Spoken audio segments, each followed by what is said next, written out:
3 mois après la parution de son livre autobiographique Je m'appelais Franck, Vincent Lagaffe révèle dans les colonnes de Nous Deux qu'il prépare un second opus.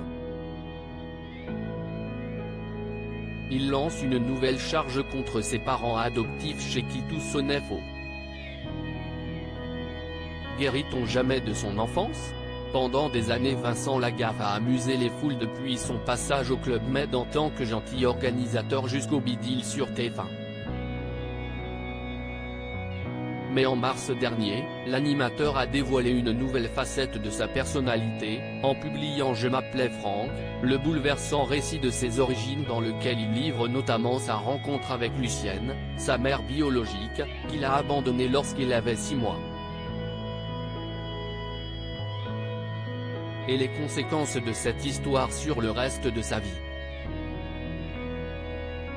Dans les colonnes de Nous Deux de ce lundi 10 juillet, celui qui est devenu papa d'un fils unique prénommé Robin revient sur certains moments de ce passé douloureux notamment auprès de ses parents adoptifs.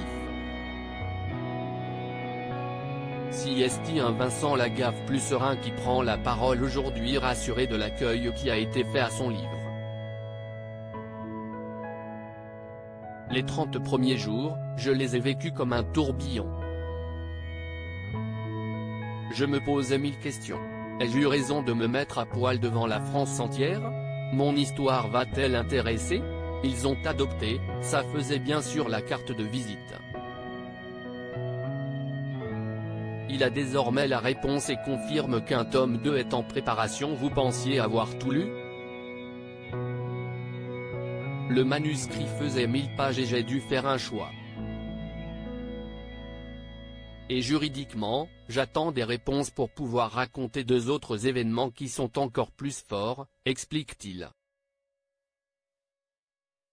En attendant de pouvoir les évoquer sans crainte, l'interprète de la Zoubida revient sur sa famille adoptive, et sur le choix qu'elle a fait de troquer son prénom de naissance Franck pour celui de Vincent. Pour lui, il n'y a là aucune bonne intention pour aider l'enfant de 2 ans et demi qu'il est alors pour oublier les années d'assistance publique. Pas du tout assure-t-il. C'était un couple qui avait davantage l'instinct du paraître que du parental, c'était honteux pour eux d'avouer qu'ils ne pouvaient pas avoir d'enfant. Alors ils ont adopté. Ça faisait bien sûr la carte de visite. Et d'ajouter, je me souviens encore de ma mère qui tentait de fumer une cigarette de manière naturelle. Tout comme mon père qui s'était mis au golf alors qu'il était plus à l'aise à la pêche ou à la chasse. Tout sonnait faux chez eux. Même leur amour pour leurs enfants. Ça promet.